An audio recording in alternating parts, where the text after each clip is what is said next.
한마디로 요약하면 저는 좀 무서웠어요. 분명히 이거는 저뿐만 아니라 많은 분들이 느끼거나 앞으로도 분명히 마주하게 될 일이기 때문에, 그리고 동시에 이 호불호 논란에 대해서 이런 생각도 가지게 됩니다. 안녕하세요, 상민상입니다.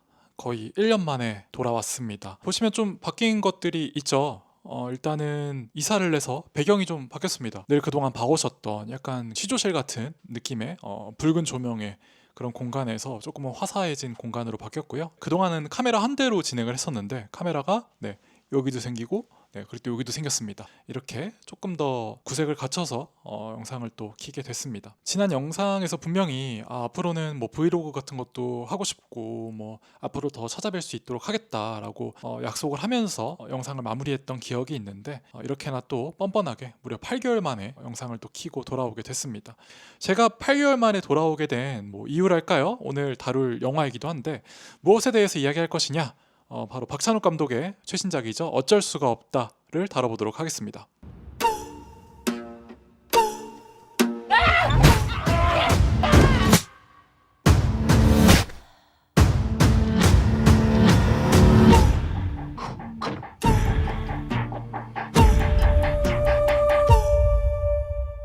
일단 어쩔 수가 없다. 이 영화를 둘러싼 요즘 가장 뜨겁게 오르내리는 이야기는 이제 호불호 논란일 것 같아요. 뭐 박찬욱 감독 작품의 특징이라고도 볼 수 있죠. 호불호가 워낙에 강한 감독인데, 특히 이번 작품에 대해서는 유독 좀 그 논쟁이 심한 것 같습니다. 물론 그 호불호 논란에 대해서 저는 다 이해를 하는 편입니다. 좋아하시는 분도 이해를 하고, 불호다, 별로다라고 하시는 분도 충분히 납득이 돼요. 이제 많은 분들이 이야기하시는 게 개연성 문제죠. 이제 이 영화의 줄거리이기도 한데, 영화의 주인공인 만수가 오래 일했던 제지 산업에서 이제 떠밀리듯이 해고를 당하고 나서 새롭게 이제 취업을 준비를 하는데 이제 쉽지가 않습니다. 여기서부터 이제 많은 분들이 의아해하는 부분인데, 새로운 취직을 하기 위해서 내 경쟁자들, 취업에 방해가 될 만한 경쟁자들을 직접 제거한다는 것이 바로 어쩔 수가 없다의 메인 스토리라고 볼 수 있습니다. 이 부분에 대해서 많은 분들이 좀 물음표가 생길 거예요. 그러니까 너무 극단적인 방법이잖아요. 물론 그 의견에도 10분 공감을 합니다. 근데 저는 크게 문제가 되진 않았어요. 왜냐하면 이 영화 자체가 블랙 코미디를 지향하고 있기 때문에 모두가 알잖아요. 어쩔 수가 없어서 경쟁자를 제거한다라는 거는 말이 안 되죠. 그런데 그 말이 안 되는 행동을 어쩔 수가 없다면서 행동으로 옮기는 이 만수의 말도 안 되는 이런 결정들을 꼬집는 내용이기 때문에, 오히려 저는 어쩔 수가 없다는, 그래서 개연성이 없어야 된다 라는 쪽으로 생각을 합니다. 그래서 장르적인 특징을 잘 보여주는 거 아닐까? 라는 마음으로 저는 뭐 그렇게 봤습니다. 그리고 동시에 이 호불호 논란에 대해서 이런 생각도 가지게 됩니다. 박찬욱 감독 영화를 모두가 사랑하고 모두가 호불호 없이 좋아하면은 전 그것도 좀 굉장히 이상한 일이라고 생각을 하거든요. 자, 그렇다면 이제 영화를 좀 리뷰를 해볼 텐데, 뭐 제가 평론가도 아니고 뭐 영화적인 해석이나 영화학적인 분석이나 이런 것들은 뭐 제가 하는 게 큰 의미가 없을 것 같아요. 그래서 제가 오늘 좀 이야기를 해보려는 관점은 이제 직장인 관점에서 좀 이야기를 해보려고 합니다. 1인칭 직장인 시점에서 본 어쩔 수가 없다라고 할 수 있겠는데요. 한마디로 요약하면 저는 좀 무서웠어요. 만수의 어떤 말도 안 되는 선택들, 좌충우돌 벌어지는 살인들, 이런 것들이 그냥 한 편의 영화구나라고만 느껴지진 않았습니다. 물론 뭐 제가 그렇다고 해서 만수처럼 뭐 그렇게 제거를 하겠다라는 말은 아니지만, 어쨌거나 AI 시대는 도래했고 인간의 설 자리, 인간의 쓰임은 점점 자리를 잃어갈 거예요. 물론 AI 시대에 맞게 새로운 쓰임이 주목을 받고 조명이 되겠지만, 어쨌거나 우리가 전통적으로 생각해 왔던 인간의 가치, 직업인으로서의 어떤 쓰임 같은 것들이 많이 바뀔 거란 말이죠. 그 과정에서 만수와 같은 그런 실직이라든가 내가 공고하게 믿어왔던 직업인으로서의 신념 같은 것들이 무너지고 또 바뀌는 순간들이 저는 그렇게 멀리 있지 않다고 생각을 합니다. 그래서 저는 뭐 제지 산업에 종사하는 사람도 아니지만 모든 게 좀 무서웠어요. 분명히 이거는 저뿐만 아니라 많은 분들이 느끼거나 앞으로도 분명히 마주하게 될 일이기 때문에, 무서움과 동시에 사회는 이런 변화에 대한 준비 같은 것들이 충분히 되어 있지 않을 거란 말이죠. 그 준비되어 있지 않은 상태에서의 큰 변혁을 마주했었을 때 우리가 과연 이성적인 판단을 할 수 있을까? 또는 어쩔 수가 없다라는 이 자기 최면을 우리 자신에게 걸면서 우리는 과연 어떤 행동을 하게 될까라는 것들이 좀 선뜻하게 다가왔습니다. 아마도 그게 박찬욱 감독이 의도했던 바가 아닐까 싶고요. 이 영화의 마지막 엔딩 씬이 기계가 나무를 정말 그냥 베는 걸 수도 있지만 제가 보기엔 너무 폭력적으로 이 자연을 훼손하고 나무를 무너뜨리는 거다라고 느껴졌거든요.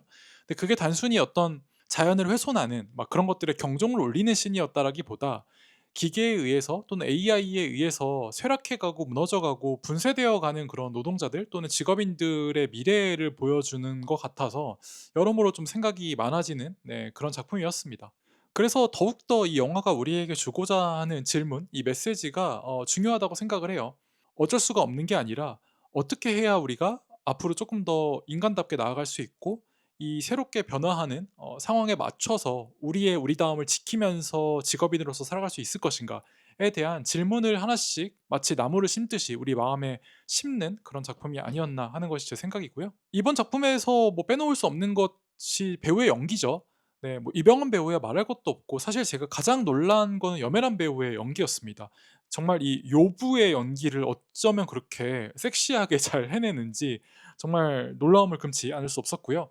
이 폭삭 소가수다에서 보여줬던 그 억척스러운 엄마 연기가 우리가 익히 잘 알고 있는 염혜란 배우의 모습이었다면 정반대의 얼굴을 하고서도 이토록이나 매력적으로 캐릭터를 살리고 1인분 이상, 2, 3인분을 이렇게 해내는 모습을 보면은 정말 이 염혜란이라는 사람이 위대한 배우구나라는 걸 또 느끼게 해주었습니다.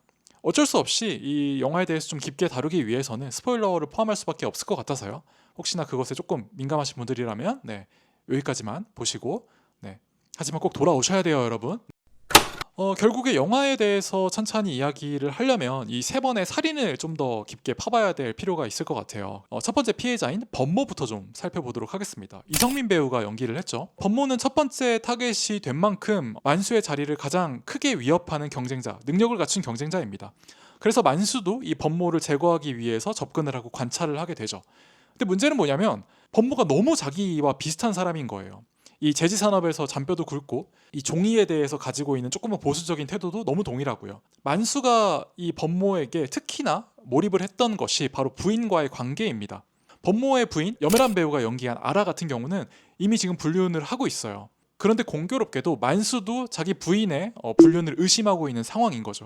그러다 보니까 이 둘 사이에는 전혀 교감되지 않은 공감대가 형성이 됩니다. 물론 철저하게 만수의 관점에서 이 염혜란의 불륜 현장을 못 보게 하려는 그런 만수의 노력도 같은 맥락인 거죠. 자신의 부인이 미리에게 갖고 있는 이 불륜에 대한 의혹 이런 것들이 그대로 투영이 된 겁니다. 그래서 절대 범모가 자기 부인의 불륜 현장을 보지 못하게 하려고 안간힘 쓰고 이런 모습이 또 영화의 굉장히 코미디 포인트였었죠. 그래서 만수 입장에서는 범모를 죽이기가 너무 어려워요. 이 연민과 동질감 때문에 계속 이 사람을 죽일 수가 없는 거예요. 결론적으로는 만수는 범모를 죽이지 못합니다. 결국에 아라가 범모를 죽이게 되죠. 그렇게 해서 이제 첫 번째 타겟인 범모의 제거가 일단락이 되게 돼요. 이 첫 번째 살인에서의 의미하는 바는 가장 나다운 모습, 가장 나와 가까운 나의 어떤 자아를 죽이는 것부터 시작을 하는 겁니다. 만수에게는 분명한 자기다움이 있어요.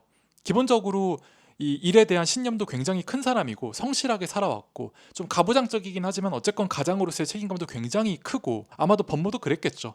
하지만 범모의 살인을 통해서 만수는 가장 자기다운 모습을 버리기로 하고 제거하기로 한 거죠. 물론 자기 손으로는 하지 못했지만 어쨌든 결론적으로는 자기다운 모습을 제거를 하게 됩니다. 그게 첫 번째 살인의 한 줄 요약일 것 같아요. 그럼 이제 두 번째 살인으로 넘어가죠. 두 번째 피해자는 고시조라는 사람입니다. 이 사람 역시도 제지산업에서 잔뼈가 굵은 베테랑이고 지금은 이제 구두가게 같은 곳에서 알바를 하면서 생계를 유지하고 있어요. 차승원 배우가 연기를 했죠. 그런데 이제 고시조를 살해하는 과정은 앞선 범모와는 조금 다릅니다. 약간 망설이는 게 있긴 하지만 그래도 어쨌거나 만수가 그 살인을 해내요. 하지만 여기서 좀 중요하게 생각해야 될 두 가지 포인트가 있습니다. 먼저 제가 주목했던 첫 번째는 고시조를 죽일 때 눈을 가린다라는 거였어요. 고시조의 눈을 이렇게 가리거든요. 보통 영화적으로 내가 죽이려는 사람의 눈을 가린다라는 거는 눈을 봤을 때 마음이 흔들릴 거다라는 것을 내포하고 있는 거죠. 그만큼 내가 이게 떳떳하게 하는 일이 아니라 나도 이걸 하기 싫지만 정말 해야 돼서 한다라는 그런 것들이 다 내포가 돼 있을 텐데 그러면 고시조라는 사람은 어떤 존재였길래 또 만수에게 이렇게 좀 눈을 가리게 하는 행동을 유도했느냐. 제가 봤을 때 고시조는 만수가 이 어쩔 수가 없다라면서 자기 합리화를 하지 않고 이상한 최면을 걸지 않고 인간적인 선택을 했었을 때 걷게 되는 평행세계의 모습이라고 생각을 해요. 동시에 고시조는 자기가 가고 싶은 어떤 이상향의 일부분을 담고 있기도 합니다. 대표적인 것이 바로 고시조가 딸과 굉장히 원만한 관계를 유지하고 있다라는 점인데요. 만수는 딸과 좀 사이가 그렇게 좋지는 않은 것 같아요. 딸이 자폐 스펙트럼의 진단을 받고 있고 첼로 천재라는 설정이 있는데 만수와 만수의 부인인 미리에게는 연주를 보여주지를 않습니다. 대화가 좀 단절돼 있는 것 같기도 하고요. 원활한 소통이 되지가 않아요. 그런 반면에 고시조는 딸과 굉장히 살가운 모습을 보여주면서 아주 가까운 관계라는 것을 만수가 목격을 하게 되죠. 그래서 만수에게 이 고시조라는 사람은 어쩔 수가 없다면서 살인자가 되어버리지 않은 평행세계의 자기 모습, 어떻게 보면 인간으로서의 존엄성을 지키고 가지고 있는 본인으로서의 모습, 그리고 또한 자기가 일부는 담고 싶었던 어떤 이상향의 모습 중 하나를 가지고 있는 캐릭터일 겁니다. 그래서 눈을 가리면서 조금은 찝찝하게 살인을 하게 되고, 또 두 번째 포인트는 이 사람을 막 시체를 아무데나 유기한다거나 막 함부로 대하는 게 아니라 자기가 할 수 있는 가장 소중하게 다루는 방법이죠. 이제 만수가 분재를 이렇게 철사를 가지고 모양을 만드는 걸 취미를 가지고 있는데, 고시조의 시체를 처리할 때도 처음에는 전기톱을 가지고 토막을 내려고 하다가 도저히 이거는 내가 할 짓이 아닌 것 같다라는 그런 생각이 들었는지 마치 이 분재를 다루듯이 철사로 똘똘 예쁘게 감아가지고, 물론 예쁘게라는 표현이 맞는지 모르겠어요. 예쁘게 이렇게 감아서 땅을 파서 묻어주고 그 위에 나무를 심어버립니다. 어떻게 보면 이것도 고시조라는 이 피해자에게 갖는 만수의 어떤 태도라고도 볼 수 있을 것 같아요. 함부로 대하지 않고 그래도 자기가 할 수 있는 가장 소중하게 다룰 수 있는 방법으로 그 시체를 잘 포장해서 이렇게 묻어주기까지 한다는 측면에서요. 자, 이렇게 해서 두 번째 살인까지 끝이 나게 되고요. 이제 마지막 피해자인 대출, 바로 박희순 배우가 연기를 하는 대출의 살인으로 넘어가게 됩니다. 이 대출을 죽이는 과정은 앞선 법모 그리고 시조와는 굉장히 다른 모습을 띄어요. 한결 대담해집니다. 자기의 신분을 막 드러내고요. 이런 능글능글한 모습을 보이기까지도 합니다. 대출을 살인하는 과정에서의 하이라이트라고 한다면은 금기시 되어 왔던 술을 끝내 마시고 시원하게 자기가 앓던, 계속 영화 내내 이 이빨이 아프다라는 설정이 있는데 이 충치를 뺀찌로 너무나도 과격하게 뽑아버리면서 통쾌해하는 그런 모습이 있는데, 이 부분이 저는 이 영화에 어떻게 보면 가장 이 카타르시스를 올려주는 부분이자 만수를 내내 좀 괴롭혀 왔고 또 붙잡아 왔던 어떤 부분을 뿌리쳐 내버리는 그런 순간이라고 저는 느꼈거든요. 충치를 뽑아버리는 순간은, 그리고 그 이후에 벌어지는 어떤 마치 폭주하듯이 나아가는 만수의 폭력은 조커가 떠올랐어요. 조커가 각성을 하고서 정말 모든 거를 다 떨쳐버리고 내려놓은 뒤에 신나게 계단을 내려왔던 그 모습이 좀 오버랩이 됐었거든요. 그만큼 이 충치를 뽑아낸다라는 거는 꽉 붙잡고 싶었던 어떤 양심, 인간으로서의 존엄성, 내 안에 내재되어 있는 어떤 폭력성을 계속 꽉 잡고 있었던 이런 억제력 같은 것들을 그냥 한 손에 놓아버리는 그런 순간으로 저는 생각이 들었습니다. 그렇게 충치를 과격하게 뽑아낸 뒤로는 뭐 프로페셔널한 살인자로서의 모습을 보여주기도 하죠. 이 살인의 과정도 그렇고 뒤처리를 하는 방법까지도 마치 조롱하듯이 또는 이것을 전시하듯이 보여주면서 세 번째 살인, 마지막 살인을 끝마치게 됩니다. 자, 이렇게 세 번의 살인을 끝마치고 만수는 결국에 재취업을 성공하게 되죠. AI 중심으로 돌아가는 이 제조 공장에 유일한 인간 관리자로서 일을 하게 됩니다. 근데 이거는 단순히 대출과 다른 경쟁자들을 제거해서 얻은 게 아니죠. 이미 만수는 다른 사람이 되어 있어요. 영화를 보신 분들은 아마 기억하시겠지만, 만수가 실직한 직후에 이제 했었던 면접에서는 막 다리를 덜덜덜 떨면서 너무너무 긴장을 하고 횡설수설하고 막 질문도 제대로 이해를 못하고 준비한 답변도 똑바로 하지를 못합니다. 그런데 세 번의 살인을 겪고 나서 변하게 된 만수는 면접장에서 너무 능청스럽게 능글능글하다라는 생각이 들 정도로 대답을 너무나도 유려하게 잘하고, 심지어 면접관의 어떤 그런 자동화 공정에 대한 이야기에 대해서도 그래도 관리할 사람, 인간이 한 명 정도 필요하지 않겠어요? 이런 식으로 말을 한다거나, 그러니까 이전에는 함께 일하는 직원들을 생각하고 우리가 그래도 같이 일을 해야지 라는 태도의 직업인이었다고 한다면은 지금은 완전히 다른 모습의 만수로 변하게 된 거죠. 그래서 저는 이 영화가 만수가 단순히 인간성을 잃어가는 이야기라기보다는 평범했던 사람이, 지독하게 평범했던 사람이 어쩔 수가 없다라고 하는 자기 체면과 또 합리화를 통해서 어떤 일까지 벌일 수 있는지, 그리고 그 일이 얼마나 무의미하고 헛발질인지를 보여주는 전 영화라고 생각이 들거든요. 그리고 결국에 관객에게 다시 질문하는 영화라고 생각을 합니다. 당신이 만수라면, 당신이 만수와 같은 상황에 처한다면 과연 당신은 어떻게 행동할 것인가? 어쩔 수가 없다라고 하면서 하면 안 될 일들, 또는 우리가 우리 스스로의 자기다움을 버리고 존엄을 버리고 행하는 행동을 과연 할 것인가? 아니면 그럼에도 불구하고 어쩔 수가 없다고 합리화하는 게 아니라 방법을 찾고 인간다운 방법을 모색할 것인가에 대한 그런 질문을 저는 이 영화가 우리에게 주고 있다라고 생각을 합니다. 네, 오늘 이렇게 그러면 영상을 좀 마무리하려고 하고요. 어쨌거나 오늘 1인칭 직장인 시점으로 이야기를 하겠다고 호언장담을 해서 오늘 좀 이렇게 직장인스럽게 입어도 봤어요. 예쁘게 봐달라는 의미겠죠. 네. 아무쪼록 좋아요, 구독, 그리고 댓글도 많이 남겨주시면 좋을 것 같고요. 앞으로도 좀 더 열심히 한번 올려볼 테니까 많이 봐주셨으면 좋겠고, 아무쪼록 빠르게 돌아오도록 하겠으니까요. 많이 기대해 주시고, 또 어디 가지 마시고, 네, 돌아와 주세요. 전 여러분들을 믿어요. 그럼 모두 다음에 또 만납시다. 잘 자요.